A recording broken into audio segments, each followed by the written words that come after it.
André, brigadão por estar conosco. Eu vou só, antes da gente começar, perguntar uma coisa. Quem aqui sabe o que é um fundo long only, um fundo long short, um fundo long bias? Levanta a mão, só pra gente ter uma ideia. Tá. E quem não tem a menor ideia do que são essas coisas? Ótimo, perfeito. Então esse é o nosso público, tá? Então assim, galera, antes da gente começar a falar desses fundos, dessas estratégias em si, eu queria que vocês tivessem uma ideia, tá, do Papa de Mercado Financeiro que está falando com vocês. Então, André, se você puder só rapidamente contar pra gente um pouquinho da sua carreira, da sua trajetória, por onde você passou para chegar hoje e falar um pouquinho da Ibiúna, te agradeceria. Claro. Bom, primeiro é um prazer estar aqui conversando com o pessoal aqui, representando a Ibiúna Investimentos. Meu nome é André Lyon, tenho 30 anos de mercado, quase 30, sou engenheiro de formação e comecei na década de 90 no mercado financeiro. Muito mais por uma curiosidade e interesse de entender como funciona essa coisa de investimento e aí fui crescendo, fui me desenvolvendo. Eu comecei no Itaú Banco, na verdade comecei na controladoria do banco, depois fui para a área de mercado de capitais, trabalhei na área de renda fixa, renda variável, acabei fazendo mestrado nos Estados Unidos, assim, é muito importante a gente ter essa realmente educação, tá? Então, todo mundo aí que está olhando, estudar é importante e entender o que está fazendo é muito importante. Eu voltei, continuei no Itaú por mais alguns anos. No final da década de 2000, a GP Investimentos me chamou para tocar a área de ações da gestora deles. Na época eles tinham uma gestora, estavam tentando transformar isso num negócio grande. Fui para lá, realmente trabalhei, a gente acabou, quando eu saí de lá, acho que estava com um BI 300, um BI 400, isso foi em 2010. E aí depois, justamente nessa época, o Mário Rodrigo tinha acabado de fundar a Ibiúna. Eu fui para lá, acho que uns 4 meses depois, para criar a área de ações. Então, e aí de lá para cá, o resto é história. Acho que é isso. Maravilha, maravilha. André, muito obrigado por essa introdução.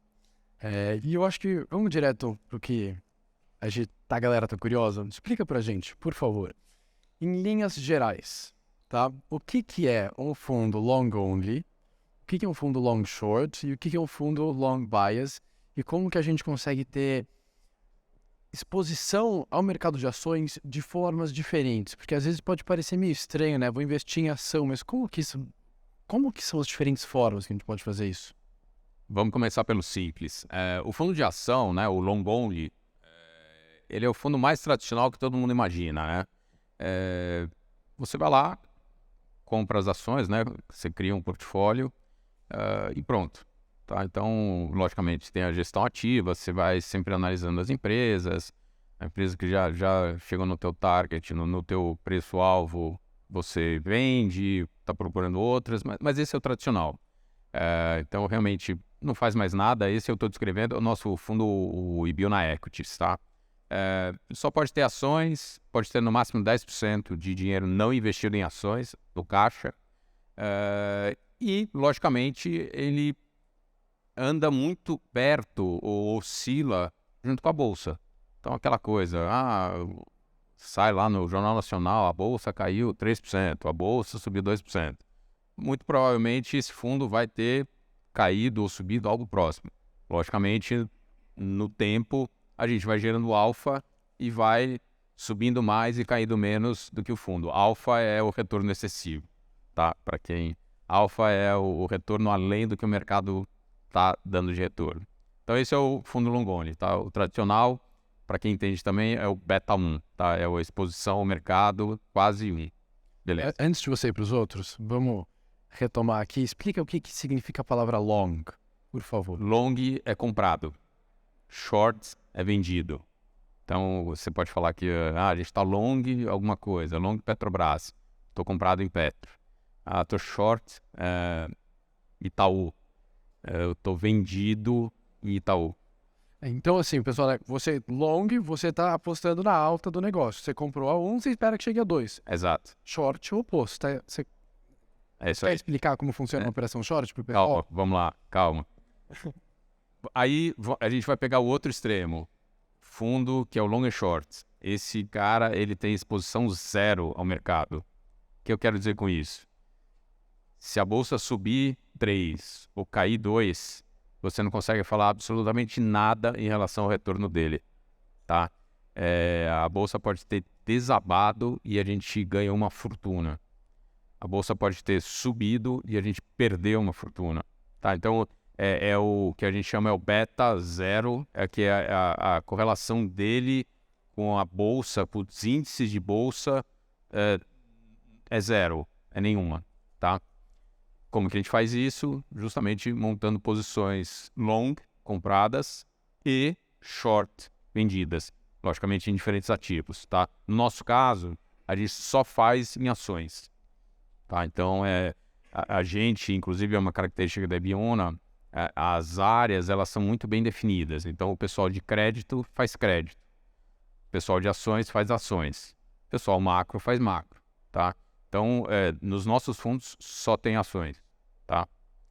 Então, expliquei os dois. Long only, totalmente exposto ao mercado. Long and short, nenhuma exposição ao mercado. Só um detalhe. Quando a gente fala que nenhuma exposição ao mercado, não significa que a gente não tem risco. A gente tem muito risco lá dentro. Mas são outros riscos, tá? E aí a gente tem o terceiro, que é o long biased, que justamente o bias, né? É o viés long comprado, mas ele é o cara que ele consegue oscilar entre o 0 e o 1, tá? Esse é o cara que tem mais graus de liberdade e que justamente a gente consegue naturalmente, e aí a nossa estratégia é sempre uma estratégia bottom-up, né? De baixo para cima, é a análise que me leva à exposição. A gente pode ter 70%, 80% do fundo comprado, tá? Mas a gente faz também posições compradas e vendidas. O net, a somatória disso tudo, é uma posição comprada que é o long biased. Entenderam? Se vem cá, uma dúvida. Você acha que a gente vai fazendo pausas para a gente perguntar e tirar dúvidas? Se o pessoal quiser perguntar. Vocês preferem que a gente vá fazendo pausas? Porque o tema é difícil. Então a gente pode ir fazendo pausas, ou se vocês quiserem, a gente continua e faz perguntas no final. Se alguém não estiver entendendo nada, vocês levantam a mão e a gente recebe a pergunta, tá? Mas acho que a galera tá conosco. Então vamos lá. Antes de eu partir para as outras, vamos antecipar aquela última pergunta. Quais são os riscos envolvidos em cada um desses tipos de fundos? Então, isso é muito interessante, tá? De novo, especialmente na Ibiúna, tá? Os nossos fundos têm risco, tá? Inclusive, quando vocês forem fazer investimento, tenham isso na cabeça, tá? Logicamente que o nosso objetivo é retorno para os nossos clientes, para os nossos cotistas, mas, logicamente, implicitamente, a gente corre riscos. Então, no caso dos fundos de ações, os riscos que a gente corre são riscos específicos das empresas, de cada empresa, e também, indiretamente, os riscos setoriais. Então, vou dar um exemplo. Imagina que a gente está no long and short e a gente está comprado em Vale e a gente está vendido em Suzano. Exemplo hipotético, tá? Vale, todo mundo conhece, mineradora, minério de ferro, grande exportadora, principal mercado hoje, China, tá?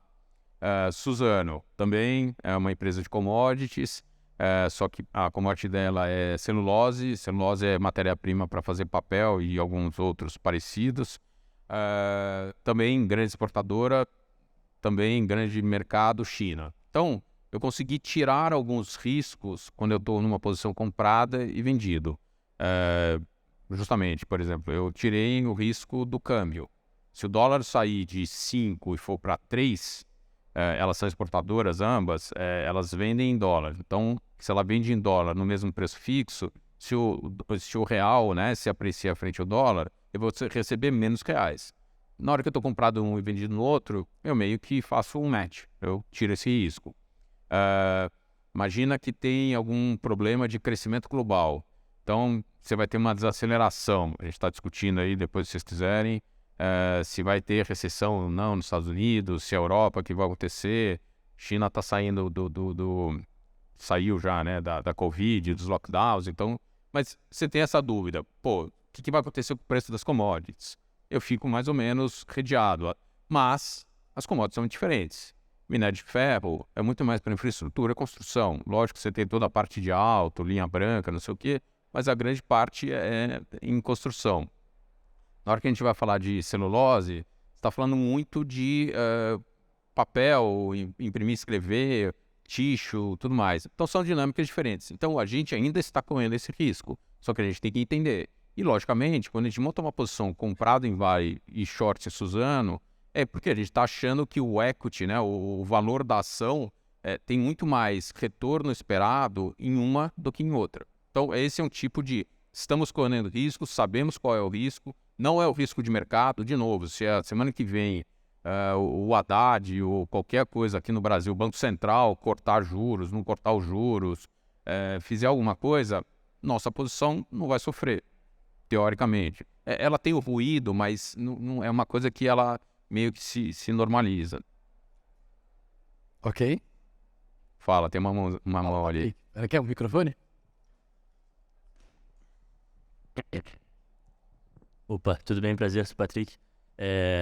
Eu fico com uma dúvida que eu cheguei atrasado aqui, não sei se você já comentou esse assunto, mas como é que funciona, se existe algum tipo de relação em conversa com as outras áreas da casa? Tipo, vocês analisam ações, mas tem a galera lá de macro que vê diversos países. Como é que existe uma conversa, por exemplo, se eles estão vendidos em Estados Unidos, sei lá, eles acham que os Estados Unidos, por conta do aumento dos juros, vai entrar em recessão e tal, existe uma conversa entre os núcleos ali? Existe, tá? Logicamente, a gente está com 72 pessoas, 72 pessoas, todo mundo com o mesmo objetivo, fazer pesquisa e gerar alfa, tá? Então, logicamente que a gente está trocando figurinha, tá? Então, especialmente, a gente fica no mesmo andar que o pessoal do crédito, tá? Por quê? Porque a gente olha empresas, eles olham pelo foco quando você olha o balanço, eles olham a parte do passivo, que é ali a dívida, a gente olha no equity, tá? Então, mas a gente está trocando figurinha. E com o pessoal macro, também a gente troca bastante informação, porque a gente precisa... Assim, as empresas estão dentro do cenário macro, tá? Assim, essa coisa de que eu invisto em ações, eu não preciso saber o que está acontecendo com a inflação. É mentira. Não é correto. Por quê? Justamente é a mesma coisa. Quando a gente faz investimento numa ação, numa empresa, a gente tem que entender como que aquela empresa está preparada para enfrentar um ambiente inflacionário ou um ambiente que você vai começar a ter queda de inflação. Isso vai impactar a receita dela, vai impactar custo, vai impactar a competição dela, então se ela vai se dar bem ou vai se dar mal. Então, saber o que está acontecendo nessa parte de cenário macro também é muito relevante, tá? Não significa que, não, eles estão comprados em dólar, então a gente também está. Não, muito pelo contrário, tá? Especialmente porque o ciclo de tomada de decisão é completamente diferente, a dinâmica, os instrumentos são diferentes. Mas eu saber qual que é o risco do câmbio ir para 7 ou para 3 é fundamental. Eu tenho que saber até como gestor e como analista, você tem que saber esse intervalo, essa probabilidade dessas coisas acontecerem, tá? Deixa eu puxar aqui, vamos voltar, puxar a sardinha aqui para falar um pouquinho de long short. Então, todo mundo entendeu, né, o que é long short. Quando você falou dos parzinhos, deixa eu te perguntar, sempre que você monta esses pares, eles são net ou eles são zerados ou eles podem ter, digamos assim, eles podem tendenciar para uma posição? No nosso caso, no nosso long and short, o fundo é o que é conhecido como market neutral, ou seja, ele não tem exposição ao mercado, tá? Então, toda vez que a gente monta essas posições, a gente chama de parzinho, mas não necessariamente precisa ser par, pode ser uma empresa contra 3. A gente está sempre tentando montar um combo, uma posição que a gente consiga capturar aquele retorno excessivo que a gente está enxergando e o que a gente tenta é eliminar da melhor maneira possível, reduzir da melhor maneira possível os riscos implícitos. Tá? Então, o exemplo que eu dei das commodities, das empresas de commodities, sei lá, está tentando fazer. Mas aí, assim, a gente vai olhar, por exemplo, eu quero comprar Localiza, tá? Aluguel de carro. Assim, agora você até já tem outras empresas que são bem parecidas. Você tinha, hoje você tem a Movida, mas ela é muito pequena, ela está muito mais alavancada, então você corre o risco de, se você comprar uma Localiza e vender Movida, você vai ter, na verdade, você acha que você está redeado, mas não está, porque são empresas que vão ter comportamentos completamente diferentes. Talvez seja melhor você comprar Localiza e vender Renner.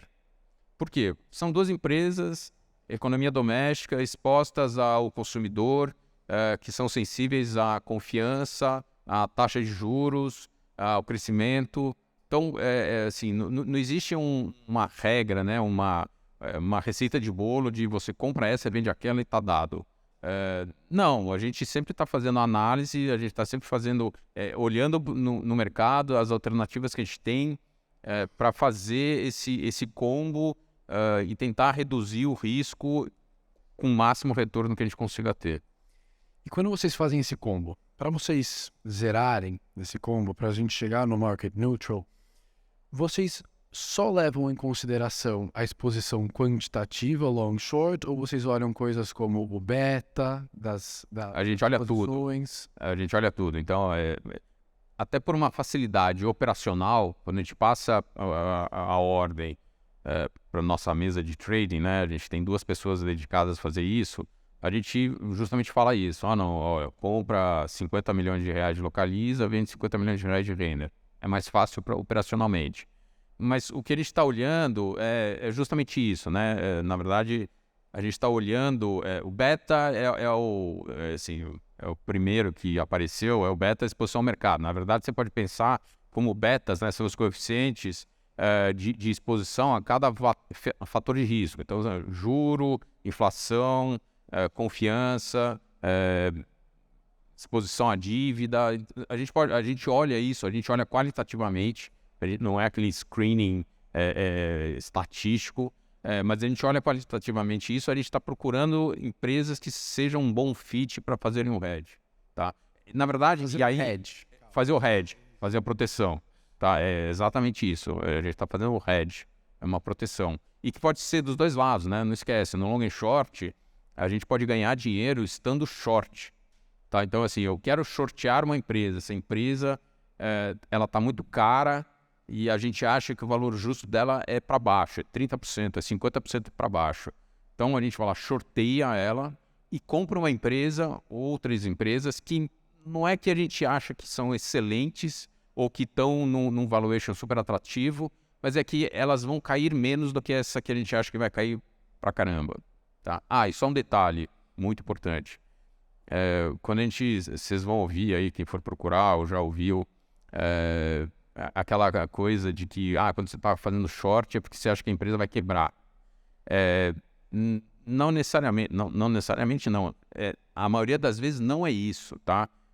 A gente shorteia empresas que são extraordinárias, são excelentes empresas. A gente simplesmente olha o valor do mercado, compara com o valor que a gente acha justo e a gente acha que está errado. O mercado está precificando aquela empresa 30%, 40% acima. Vai convergir. Inclusive, assim, 6 meses depois a gente pode estar comprado naquela empresa.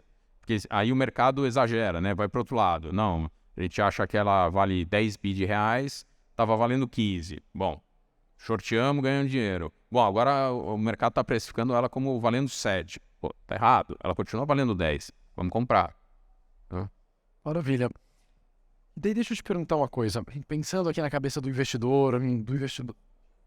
Tinha alguém com uma pergunta aí. Vamos lá. 2. Quem quer? Desculpa. Obrigado. Oi, tudo bom? Meu nome é André. A gente é da Liga de Finanças aqui do Mackenzie. E a minha pergunta é com base no hedge. Comprar um ativo, especificamente com base numa correlação, para fazer uma proteção, Não envolve outros riscos comprar uma ação com base nisso? Quando você vai avaliar um portfólio, não existe... em resumo é isso, não existem outros riscos? Comprar uma ação só para fazer um hedge, por exemplo? Sem dúvida, é por isso que eu estou falando, tá? Se a gente compra uma ação e vende outra para fazer um hedge, a gente tem que entender as duas, né? A que a gente está comprando e a que a gente está vendendo. E, assim, o passo zero, né? O princípio inicial é a que a gente está comprando, a gente acredita que tem um retorno esperado maior, preferencialmente muito maior, do que a outra que a gente está vendendo, tá? Então, é lógico, tá? E aí a gente tem que entender justamente, essa que a gente comprou tem essas características, essa que a gente vendeu tem essas características que são parecidas. É um bom hedge, tá? Eu vou dar um exemplo que talvez seja mais fácil, tá? A gente está há algum tempo comprado em Petrobras. Petrobras é uma empresa estatal, petroleira, gigantesca, exposta a preço tanto de petróleo quanto de derivados. E a gente foi lá olhar como é que a gente faz o hedge dessa posição. Puta, não tem, né? Porque, assim, até pouco tempo atrás não tinha nenhuma outra empresa do setor, aí apareceram as Junior Oils, 3R, Prio e tudo mais. Mas mesmo assim, são empresas pequenas, de exploração e produção, só vendem. Então é um negócio, é outro business, tá? É outra coisa. Então, o que a gente acabou fazendo? A gente quer se proteger de dois grandes riscos. Uma coisa é o risco do mercado, e especificamente do Brasil, e o risco do petróleo. Tá? Então, o que a gente... Nesse caso, como não tinha outra empresa para a gente shortear para fazer hedge, a gente comprou Petro, a gente vendeu o índice futuro do Bovespa, que é o único líquido no Brasil, e a gente vendeu futuro de petróleo, tá? No caso o Brent, tá? Essa é a maneira de... Eu estou da melhor forma possível, redeando, me protegendo de... Imagina que o petróleo vai para $50. As petroleiras do mundo inteiro vão desabar. Ou o contrário. Não, eles voltam lá para 120. Eu vou sofrer no meu hedge, mas provavelmente, como uma petroleira, ela vai se apreciar também. Tá? Então, esse é o raciocínio de uma maneira simples. Esse não é um hedge muito bom, mas é o melhor que a gente tem. Tá? No caso. Não sei se eu respondi. Fala. Prazer, André. Meu nome é Rafael. Eu tenho duas perguntas na realidade. Primeiramente, eu gostaria de entender como é que as estratégias dos fundos de ações da Ibiúna conversam entre si. Então, por exemplo, a carteira comprada do Ibiúna Equities é a mesma carteira comprada do Long Biased e do Long Short também. E a mesma coisa para a vendida também do Long Biased e do Long Short. Eu também queria entender um pouquinho melhor as subestratégias do fundo Long Short de vocês. Então, você mencionou, por exemplo, pares. Eu queria saber, por exemplo, se vocês fazem shorts com índices, por exemplo, se vocês fazem operações de valor relativo entre setores e as subestratégias, como é que vocês separam isso e, enfim, não sei se deu para entender. Sim. A primeira, assim, a relação que as três famílias de fundos têm, na verdade, a relação é que é a mesma equipe. Tá, então, assim, hoje a área de ações são 10 pessoas fazendo a gestão desses fundos. Então, logicamente, se a gente está comprado, sei lá, em Itaú, no long only, é muito pouco provável, assim, tem que ter alguma razão inacreditavelmente diferente para a gente estar vendido em Itaú no long short, tá? A gente pode não ter ele, mas, então, assim, o valor que a gente enxerga, né, o retorno excessivo que a gente enxerga em um ativo, a gente vai tentar maximizar em todos os fundos. A restrição que a gente tem é que, várias vezes até, a gente não consegue encaixar dentro dos mandatos, né, das propostas de cada fundo. Tá? Então, imagina que a primeira óbvia, né, não, a gente vai shortear, sei lá, Bradesco. Logicamente, o long only, né, o equities, não vai ter um short, ele só pode estar comprado. Então, acabou. O long bias, a gente vai entender como é que aquela dinâmica, como é que aquele short que a gente quer montar vai encaixar dentro da carteira dele. Você não pode esquecer também, tem todo o conceito de diversificação de carteira, riscos de cada uma, tem os benchmarks. Então, o long and short, que não tem exposição ao mercado, o benchmark dele é CDI. O long bias é o IMAB, que na verdade é a inflação, mas o juro real. E o long only é o IBX, que é o fundo aqui no Brasil, o índice no Brasil mais amplo, tá? O Ibovespa até melhorou, mas ele ainda tem algumas distorções, tem menos ações e tudo mais. O IBX 100 é o mais amplo que tem. Então, essa dinâmica que a gente tem que entender. O short é igual, tá? A gente pode fazer, por exemplo, no long bias, a gente pode fazer short seco, que é simplesmente, putz, eu acho que essa empresa tá cara, ela vai cair 40%. A gente vai lá e shorteia. No long and short, eu preciso ter um hedge. No long and short é sempre hedgeado, é sempre market neutral. Eu não posso chegar lá e shortear. Eu tenho que shortear e comprar alguma coisa. E aí pode ser uma outra empresa que eu jamais compraria. Então eu não vou ter, eu vou ter aquela posição que eu estou short uma empresa, comprada na outra, e eu não vou ter essas compras, essa posição long nos outros dois. Então é essa dinâmica que a gente está todo dia, na verdade toda hora. A gente está sempre analisando, a gente sabe de cabeça as posições, e a gente está olhando os fundos em cima de fluxos de notícias, do preço dos ativos, cenário macro, cenário micro e tudo mais, tá? André, deixa eu aproveitar de perguntar uma coisa. Pensando na cabeça de quem vai montar a carteira, na cabeça do alocador, ele naturalmente vai olhar para a volatilidade desses fundos. Quais são as características de volatilidade de cada um? Então, a gente não faz gestão em cima de volatilidade. Volatilidade é uma consequência, é uma característica, tá, dos produtos. O que eu posso te falar é o seguinte, hoje, na verdade, historicamente, né, os fundos, então o long and short está rodando mais ou menos com 7 a 8% de volatilidade ano, o long bias está por volta de 13%, e o long only está por volta de 18%, não, um pouco mais, né, Caio? 20%, por aí, 20%, 22%, tá?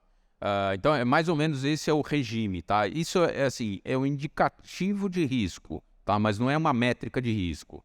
Então, isso daí, na verdade, historicamente, a cota, né, diária, ela oscila, né, com essa, digamos assim, essa amplitude, tá? Essa intensidade. Mas é importante as pessoas entenderem que volatilidade não é um indicador perfeito de risco, tá? E aí, eu acho que o melhor exemplo, especialmente recentemente, são os fundos de crédito, tá? Inclusive, você pega aí aqueles fundos de crédito aí, D0, D1, aquela coisa super estável, né? Assim, mal oscila e de repente vem Americanas e pum, 10% para baixo, tá? E aí o pessoal fica, pô, mas a volatilidade não era zero, não sei o que, não era, né, baixíssima, não sei o que. Então, só que você tinha outro risco lá dentro que você não estava enxergando. Inclusive, mudou agora na virada do ano a marcação a mercado para carteira de pessoa física. Todo mundo aqui sabe o que é marcação a mercado? Os títulos passaram a ser marcados na carteira de todo mundo, inclusive individualmente, de acordo com os preços que estão no mercado de verdade, tá? Não é um preço fictício, né? Fake news. Então agora oscila, o que é bom, porque as pessoas começam a ver realmente como é que os investimentos estão reagindo, né? Estão refletindo o que está acontecendo.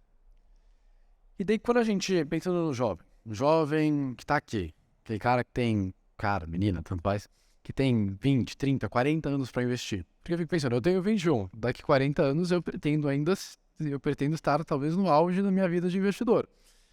Como que a gente tem que encarar para esses produtos na nossa carteira?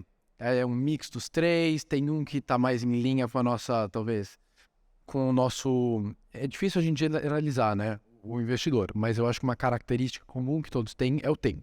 Então eu acho que talvez seja o fator concreto mais fácil de se utilizar nessa análise. Essa discussão de teoria de portfólio, retorno no tempo e tudo mais, né? Você tem razão, um jovem tem um horizonte de investimento possível muito mais longo, então, teoricamente, ele deveria estar ou poderia estar aberto a mais risco, tá? Então, na verdade, o que a gente tem que entender é como a gente olha o portfólio individual de cada pessoa, né? E aí a primeira coisa é aquela divisão de classes, né? Puxa, quanto que eu vou deixar em caixa aqui, risco quase zero. Quanto que eu vou colocar no outro extremo, então fundos macro, fundos long and short, ou até mesmo exposição a mercado, então aquele de alto risco, aí eu tenho alguma coisa intermediário, e aí você vai montando essa, digamos assim, essa grande divisão, e aí dentro dessas divisões você vai procurando os produtos ou os investimentos para fazer. Então, assim, o exemplo que eu dei, assim, os nossos fundos, todos eles estão aqui na caixinha mais risco, tá? Mais retorno também. O exemplo, o long and short ano passado deu 35%. Logicamente que a gente estava fazendo a gestão para ter esse tipo de retorno. Mas o que é importante entender também você pode escolher vértices de exposição de risco. Então, eu quero ter 20% exposto a mercado acionário. Não, eu quero ter 15% exposto a moedas. E não sei o quê. E aí, dentro disso, você vai escolhendo. Então, por exemplo, se você quer ter exposição a mercado acionário, você tem que colocar no fundo long only, no equities. Se você fala, não, eu não quero correr risco do mercado acionário, mas eu quero ter um retorno alto sem correlação com nada. Bom, então esse cara é o long and short, porque justamente é um fundo que a proposta é não estar correlacionado com nada, inclusive para quem já leu a literatura também, essa é a proposta de qualquer hedge fund, tá? Que é não ter essa correlação e você realmente capturar esse retorno. O que a gente também tem que ter na cabeça é que é o seguinte, imagina, a gente já viu, né? Anos que a bolsa sobe 50%. O long and short não vai dar esse retorno. Então, é justamente essa escolha ex ante que você tem que fazer para você chegar e fazer a sua alocação. Até pegando uma coisa que você falou, a gente não chama assim no Brasil, mas o Ibiúna é um hedge fund, não é? Quando você define alguns fundos, sim. O fundo macro claramente o fundo long and short claramente o fundo de crédito não o fundo de ações não Mas o core da Ibiúna, né, assim, realmente a proposta da Ibiúna é a gente gerar valor, tanto é que é o nosso logo, né, a nossa frase, gerando valor, é a gente gerar valor além desses índices, né, desse benchmark. Então, quando a gente fala de um hedge fund, o negócio, é o caixa, né, assim, você pode deixar o dinheiro no CDI, no fundo DI aí do, sei lá qual banco da preferência, ou você pode investir com a gente. E a nossa proposta eu vou te dar um retorno acima disso. Ou então você vai lá e aplica no ações. Você poderia comprar um fundo passivo ou um ETF de bolsa, ou você pode colocar com a gente. E a gente vai lá e vai te dar um retorno acima desse ETF. Então é justamente isso, gerando valor. Maravilha. Pessoal, gostaria de abrir oficialmente para perguntas. Acho que o pessoal aqui, eu mesmo falar. Vocês estão com o microfone aí, pessoal? Acho que tô mais perto.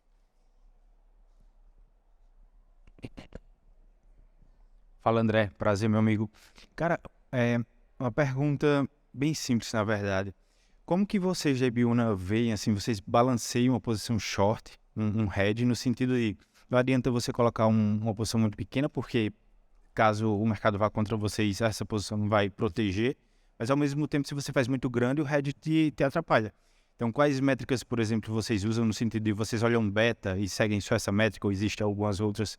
Como que é o racional, digamos assim, rapidamente da Ibiúna nessa questão? O racional é o seguinte, toda posição, não só o long, tá, ou o hedge, toda posição que a gente faz, a gente, justamente o conceito de gestão, né, tomar a decisão, e parte da gestão é isso, né, qual que é o tamanho que a gente vai fazer. A gente quer fazer posições que, se a gente acertar, vão fazer diferença na performance, tá, então o fundo vai ser sensibilizado, você vai ver a rentabilidade acontecendo, e se a gente errar, machuca, mas não mata, tá, então E aí você tem uma parte de arte, né? Que é justamente essa sensibilidade, você entender quais são os riscos de cada posição, qual é o retorno esperado, lógico, né? Assim, é sempre um binômio, né? É um parzinho, né? Retorno que eu espero ter, risco que eu estou correndo. Vou correr um risco extraordinário por um retorno merreca? Não, né? Infelizmente, um retorno extraordinário com risco merreca é muito raro, não existe. Então, a gente tem que sempre equilibrar. E, de novo, entender quais são os riscos, tá? Então, vou dar o exemplo de novo, né? A gente está comprado em Vale. Você tem que saber qual é o risco que você está correndo. Qual que é o grande risco que a gente está correndo? É o preço do minério desabar, tá? Se você está comprado em Vale e o preço do minério cai de hoje para segunda-feira, cai $40, você já sabe que segunda-feira de manhã o negócio vai ser selvagem, tá? Vai ser uma desgraça.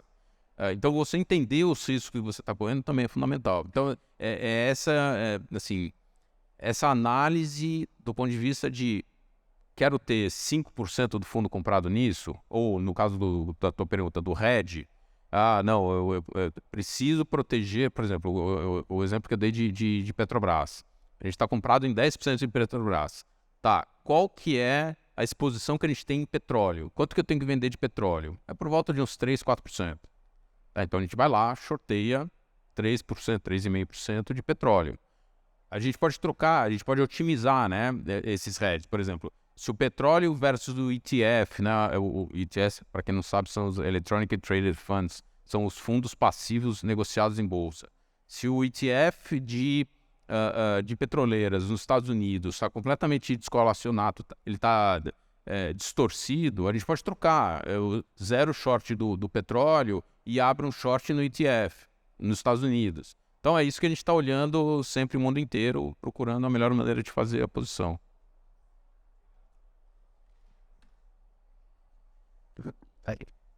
Boa. Alô, opa. Bom dia. Prazer, irmão. Boa tarde já. Boa tarde.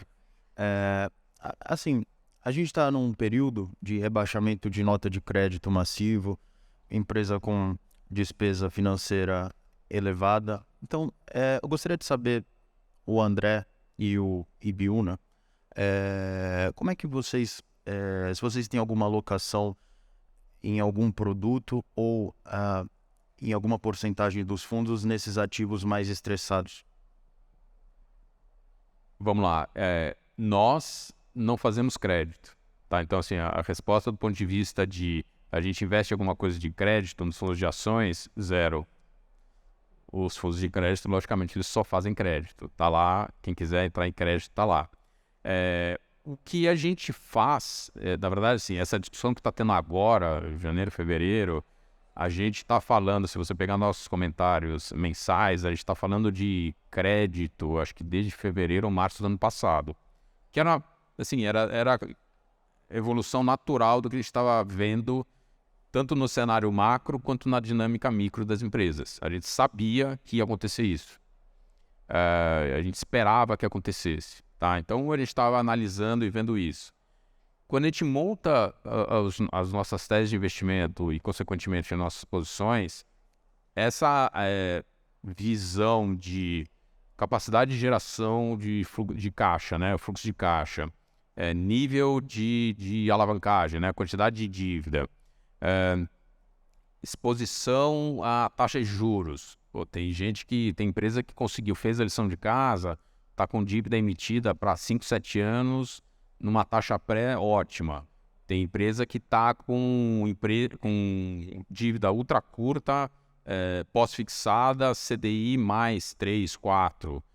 Todas essas características fazem parte da nossa análise. Tá? Então, quando a gente está fazendo a análise fundamentalista, que é o que a gente faz, né? Entender a empresa, fazer o fluxo de caixa, calcular o preço justo da empresa, todas essas características fazem parte do nosso processo. Na verdade, a gente olha tudo, né?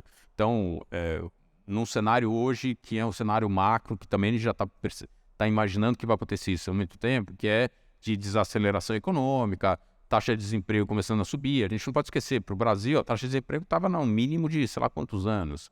Então, é natural, sendo que a inflação está alta. Então, é natural, na verdade, é saudável que aconteça esse ajuste. A economia é um bicho vivo, né? É um negócio que ela oscila e está sempre mutando. Então, entender essa dinâmica é relevante. Então, assim, a resposta é sim, a gente analisa isso. A gente não vai objetivamente... Eu não quero estar exposto a ativos estressados. A gente olha se tem algum ativo que está estressado demais e que tem valor que pode ter retorno para a gente. Ou o contrário, né? Ah, não, tem um ativo aqui estressado que a gente acha que vai dar ruim. A gente vai lá e shorteia, tá? Porque vai ficar mais estressado ainda. Tá? Só a gente tem tempo para mais uma pergunta. Obrigado. Bom dia. Eu vou fazer 3 perguntas, mas são rápidas, tá? A primeira é a seguinte, você falou algumas vezes em retorno excedente, retorno excessivo, né? Como é que é esse processo de identificação de retornos excedentes? Vocês fazem os cálculos de valor intrínseco por conta própria, o uso de terceiros? Não, justamente, a gente tem uma equipe, são 10 pessoas trabalhando, a gente faz a nossa pesquisa, tá? Então, a gente tem, digamos assim, a orientação fundamentalista. A orientação fundamentalista a gente projeta a empresa, receita, despesa, investimentos, o custo financeiro, tudo mais. A gente traz isso a valor presente e a gente vê quanto que é o valor justo daquela empresa. Então, é assim que a gente funciona. Logicamente, a gente olha o que está acontecendo no mercado, então pesquisa lá, Itaú, Bradesco, Bank of America, todo mundo lá publica até o famoso sell side, né? O lado de lá da rua, né? Mas a gente toma a nossa decisão em cima da nossa pesquisa. Ok. Outra pergunta é o seguinte, você falou aí também da preferência pelo IBRX-100, né, em relação ao Ibovespa. Vocês fazem os cálculos de betas para usar nas estratégias de vocês ou pega betas de terceiro? Não, a gente não usa beta, tá? De novo, beta a gente observa, a gente olha qual que é o beta na nossa carteira, mas não é uma variável que a gente usa para tomar decisão, tá? Na verdade, como a gente conhece as empresas, a gente sabe qual é a acessibilidade, né? Qual é a exposição da empresa a todas as variáveis de risco. Então, o beta é um número, na verdade, para a gente não impacta, não influencia a tomada de decisão. E a última pergunta, nessa estratégia de fundos long only, vocês só investem em large caps ou também small caps, ações de baixa liquidez? Ok. Large cap, large capitalization, empresas muito grandes. Small cap, small capitalization, empresas menores, tá? A gente, na verdade, tem limite de liquidez em bolsa, tá? A gente se autoimpõe, eu não gosto, não quero ter nada que negocie menos de 5 milhões de reais por dia, na média, em bolsa. Na verdade, 5 milhões é um número até já está ficando um pouco antigo, tá? A gente gosta de ter posições que tenham liquidez diária de 10, 15, 20 milhões pelo menos, tá? Então, hoje o nosso universo de investimentos está por volta aí de 150 empresas, tá? Fora isso, a gente investe em qualquer coisa, tá? Estatal, não estatal, commodity, doméstico, financeiras. A gente varre todo o universo de empresas listadas que atendam essas condições. Se atende, é uma empresa factível de investimento. Comprado ou vendido, né? Obrigado. Nunca esqueça disso. Pessoal, infelizmente nosso tempo se encerrou, mas gostaria de agradecer você, André, imensamente, a todos que estão aqui e dizer o seguinte, o milkshake tá muito bom lá no estande do Ibiúna, então assim, dê um pulo lá também. E para quem perguntou de crédito, a Vivian, sócia de crédito, CIO de crédito, tá lá. Então qualquer dúvida vocês podem conversar. Mais uma vez, muitíssimo obrigado e agora a gente vai seguir para uma palestra sobre investimentos alternativos com o pessoal da XP. Muito obrigado, André. Obrigado a vocês.